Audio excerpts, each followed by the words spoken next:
Kur James dhe Emma ju afruan atë Timoteut për të martuar, ai fillimisht mendoi se ishin të rinj, por gati për të bashkuar në martesën e shenjtë. Mirë po, gjatë dasmës, prifti vuri re një vështrim të pazakontë në sytë e nuses. Ai e ndaloi ceremoninë për të pyetur nëse ajo me të vërtetë donte të vazhdonte me martesën. Atë Timoteu, një prift me përvojë, i njohur për sjelljen e tij të qetë për kushtimin e palëkundur ndaj kongregacionit të tij, kishte kryer dasma të panumërta. Ai kishte dëshmuar gëzimin dhe dashurinë që ndanin çiftet teksa nisnin në udhëtimin e tyre së bashku.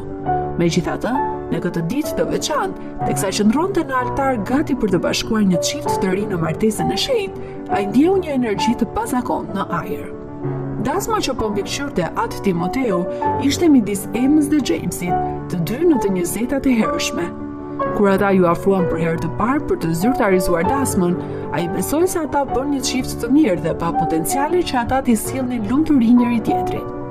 Të dy kishin qenë antar të kongregacionit të tij që nga fëmijëria dhe ai njinte mjaft mirë sa të kuptonte seriozitetin e tyre për këtë veprim të shenjtë. Kur më në fund erdhi dita e dasmës, gjithçka i ngjante një porrallë.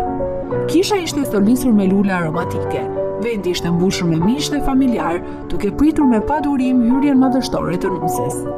James, dhëndri, qëndroi shqetësuar pranë altarit, duke rregulluar papionin e tij dhe duke vjedhur shikimet në korridor, duke pritur me padurim shfaqjen e nusës së tij.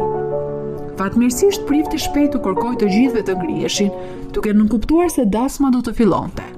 Derisa meloditë e organos rezononin në të gjithë kishën, dyert e rënda prej druri u hapën, duke zbuluar nusa rezatuese, Emën, të veshur me një fustan të bardhë eterik. Bukuria e saj maniti të gjithë në dhomë, dhe James nuk mundi ishte syt nga ajo. Ai besonte se ajo ishte gruaja më e bukur që kishte parë ndonjëherë dhe nuk donte të humbiste asnjë moment. Atë Timoteu nuk mund të mos admironte çiftin e bukur që qëndronte përpara tij, të ardhmen e tyre të mbushur me shpresë dhe premtime. Megjithatë, ndërsa shikoi në sytë e Emës, vuri re një dridhje shqetësimi. Ishte një moment i shkurtër, i humbur lehtësisht, por intuita e mprejtë e priftit e kapi atë. Vështrimi i Emës u lukund gjithnjë e më pak, duke zbuluar një nuancë frike që turbullonte fytyrën e saj të gëzuar. I shqetësuar, mendimet e atë Timoteu nxituan. A mund të mos shkojë diçka? Apo hynte Ema me dëshirë në këtë bashkim? Duke shuar shqetësimin e tij, prifti vazhdoi me ceremoninë tradicionale të martesës, me zërin e tij që rezononte me peshën e përvojës së tij shumëvjeçare. Çifti shkëmbyen betimet e tyre, duke premtuar një jetë dashuri, mbështetje dhe përkushtim ndaj njëri tjetrit. Megjithatë, derisa arritën në kulmin e ceremonisë, atë Timoteu u ndjei detyruar të ndalonte. James, Emma, folja ai me autoritet të butë, para se të vazhdoj, ka diçka që duhet të trajtoj. Publiku heshti, kurioziteti i tyre u zgjua. James dhe Emma shkëmbyen shikime të hutuara, të pasigurt për atë që do të ndodhte. Emma, vazhdoi atë Timoteu me zërin e tij të dhëmshur për të vendosur. Nuk mund të mos vere re një moment fatkeqësie kalimtare në sytë tuaj. Si prif dhe udhërrëfyesi juaj shpirtëror, unë duhet të pyes. Apo hyni në këtë bashkim tuaj me vullnetin e lirë dhe me zemër të gëzuar? Një gulçim i heshtur shpërtheu në përkish dhe të ftuarit filluan të përshpërisnin mes tyre. James shtrëngoi duart e Emës ndërsa sytë e tij kërkonin përgjigjet e saj. Ai nuk e kishte iden se çfarë mund të bënte që Emma të mos ishte sigurt për martesën me të, por e dinte se nuk donte të humbiste gruan që donte. Fytyra e Emës u skuq, e copëtuar mes emocioneve kontradiktore. Më në fund ajo mori guximin për të folur. Atë, ti ke parë mirë dyshimet e mia. Unë kam pasur dyshime për këtë martesë, por nuk është për arsyen që mendon ti, tha ajo. James shndroi shtangur, zemra e tij dhimbte nga zbulesa e papritur. Të gjithë mbanin frymën, duke u varur nga çdo fjalë e Emës. Nuk mund të martohem me James sot, jo pa e ditur përgjigjen e një pyetje shumë të rëndësishme që kam për të. Rrafeu Emma me lot në sy. Nuk do të ishte e drejtë me të dhe nuk do të ishte e drejtë me veten time nëse nuk do ta pyesja para se të pranoja të martohesha me ta.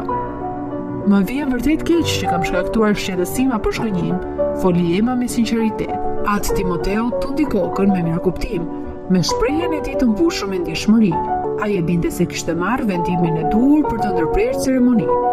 Emma, unë përgëzoj ndershmërinë dhe guximin tuaj, tha ai. Më pas ai e pyeti Emën nëse ajo donte të fliste privatisht me James. Emma pohoi me kokë dhe prifti çoi çiftin në një dhomë private pak larg zonës kryesore të kishës. Ndërsa po largoheshin, në gjithë salla pas tyre shpërtheu në përshpëritje, duke pyetur veten se çfarë po ndodhte. Në dhomën private, James menjëherë pyeti Emma se çfarë nuk shkonte. Çfarëdo që do të shqetësoj, ti e di që të dua me gjithë zemër dhe jam i gatshëm të bëj gjithçka për të qenë me ty, e siguroi ai. Emma filloi të qante dhe më pas tha diçka që e tronditi plotësisht James. Unë jam shtatzan. James qëndroi përballë Emmës, i tronditur dhe i shtangur.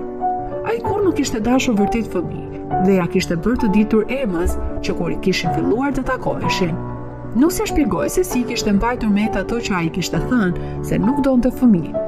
Kjo ishte arsyeja pse ajo kishte heshtur për shtatzaninë e saj. Ajo kishte frikë të humbiste njeriu që donte.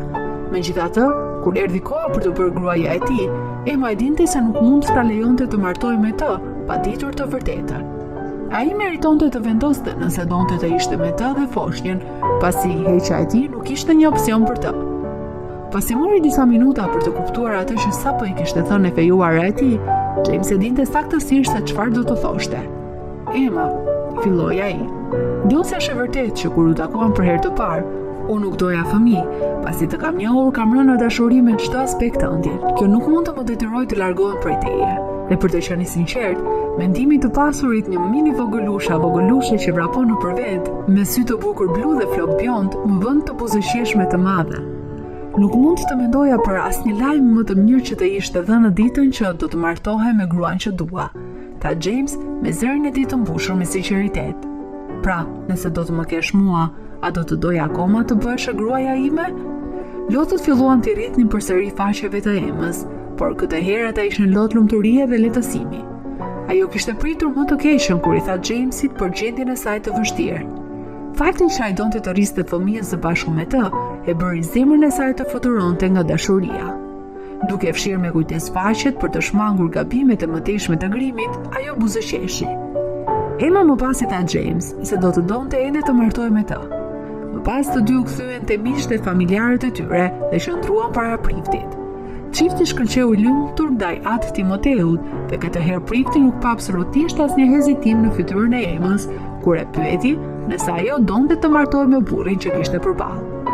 I kënaqur që të dy ishin të kënaqur me gjendjen e tyre, atë Timoteu vazhdoi ceremoninë pa ndërprerë, ndërsa çifti më në fund tha po dhe filluan të dilnin nga kisha. Emma u kthye nga prifti dhe falenderoi për mirësinë e tij, dhe që ndihmoi të ishte aq e guximshme për të qenë sinqert me burrin e ri. Me kalimin e kohës, dyert e kishës mirëpritën çiftet e reja. Historitë e tyre të dashurisë shpalosën në vështrimin vigjilent të atit Timoteut. Historia e dasmës që u ndërpreu bë një kujtesë e fuqishme se ndershmëria, vetë reflektimi dhe kërkimi i lumturisë së vërtet ishin themelet e një partneriteti të përjetshëm. A mendoni se prifti bëri gjën e duhur duke ndaluar ceremoninë pikërisht në mes? Si do të kishit reaguar ndaj kësaj ndërprerje nëse do të ishit i ftuar në dasëm? Na tregoni në komentet më poshtë. Faleminderit për shikimin.